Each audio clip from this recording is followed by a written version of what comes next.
Hey everyone, welcome back to the channel. Today we're talking about a topic that's really important for veterans trying to get the benefits they've earned: how to win your sleep apnea VA disability claim. Whether you were diagnosed with sleep apnea while on active duty, after you left the service, or you're claiming it as secondary to another service-connected condition, I'm going to walk you through the process, the pitfalls, and how to avoid common mistakes that could derail your claim. So stick around. This could save you a lot of frustration down the line. Let's start with the two main paths to service connection for sleep apnea. The first is direct service connection. That's where you were diagnosed with sleep apnea while you were still in service. Maybe you had a sleep study done, you were prescribed a CPAP, and it's all documented in your military medical records. The second path is secondary service connection.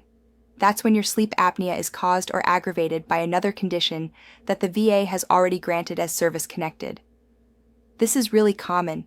For example, sleep apnea secondary to PTSD, depression, anxiety, GERD, or even obesity that's linked to another service-connected condition. Now, here's where veterans often run into trouble. Common mistakes that sink sleep apnea claims. Let's start with mistakes veterans make. A big one is submitting a claim without medical evidence to back it up.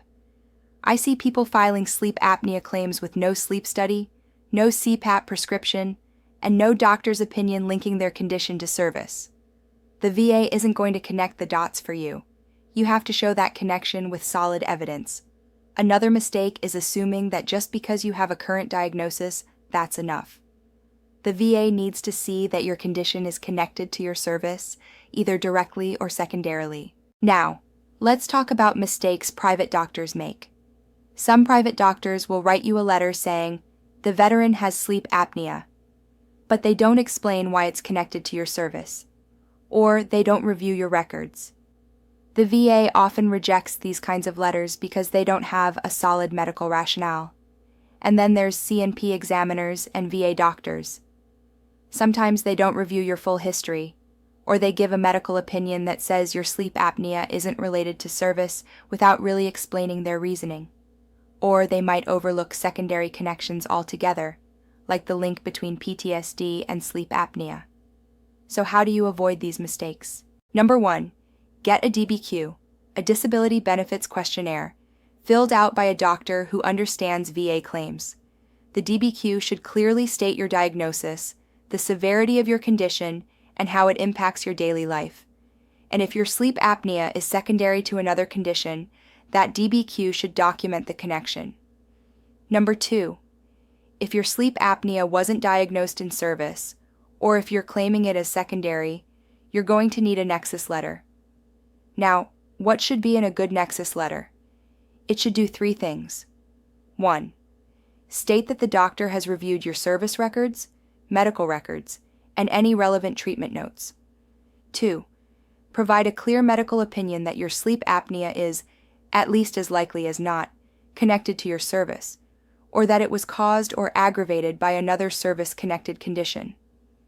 3, include a solid, well-reasoned explanation of why the doctor believes that. The VA likes to see a clear rationale, not just conclusions. Look, you don't have to go through this alone, and you don't have to guess at what the VA wants. The key is to build a clear, evidence-based case. Here are some practical steps to avoid those common pitfalls. Get a sleep study if you don't already have one. The VA isn't going to grant a claim based just on symptoms like snoring or feeling tired. You need that formal diagnosis.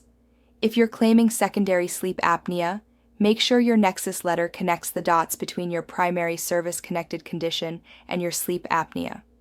Don't assume the VA will do it for you. Choose your doctor carefully. Not every doctor understands how VA claims work. Make sure the doctor writing your nexus letter or filling out your DBQ is willing to review your records and provide a thorough, supported opinion. Be honest and detailed in your personal statement. Talk about when your symptoms started, how they affect your daily life, and how they tie into your service or other conditions. All right, let's break down what you need to know about the VA's rating system for sleep apnea under the law. This comes straight from 38 CFR, Schedule of Ratings for Respiratory System, Diagnostic code 6847. Here's how the ratings work. If your sleep apnea causes chronic respiratory failure with carbon dioxide retention, cor pulmonale, that's heart failure on the right side, or if you've had a tracheostomy, you're looking at a 100% disability rating. If your sleep apnea requires you to use a CPAP machine or other breathing assistance device, that's a 50% rating. If you have persistent daytime hypersomnolence, meaning excessive daytime sleepiness that affects your daily life, you'll be rated at 30%. And if you have a documented sleep disorder breathing condition but no real symptoms, that's a 0% or non-compensable rating. The key takeaway? The VA bases your rating on how severe your condition is and how it impacts your daily functioning, not just on the diagnosis itself. So, make sure your medical records, DBQ, and Nexus letters clearly show the severity of your condition and any treatments you use, especially if you're prescribed a CPAP. So to wrap up, if you want to win your sleep apnea, VA disability claim, focus on building a strong case with a clear medical diagnosis, a detailed DBQ, and a solid Nexus letter when needed. Avoid the mistakes we talked about today, and you'll be in a much stronger position when the VA reviews your claim. If you found this video helpful, hit that like button, subscribe for more veteran benefit tips, and drop your questions down in the comments. I'm here to help you navigate the process. Thanks for watching, and I'll see you in the next one.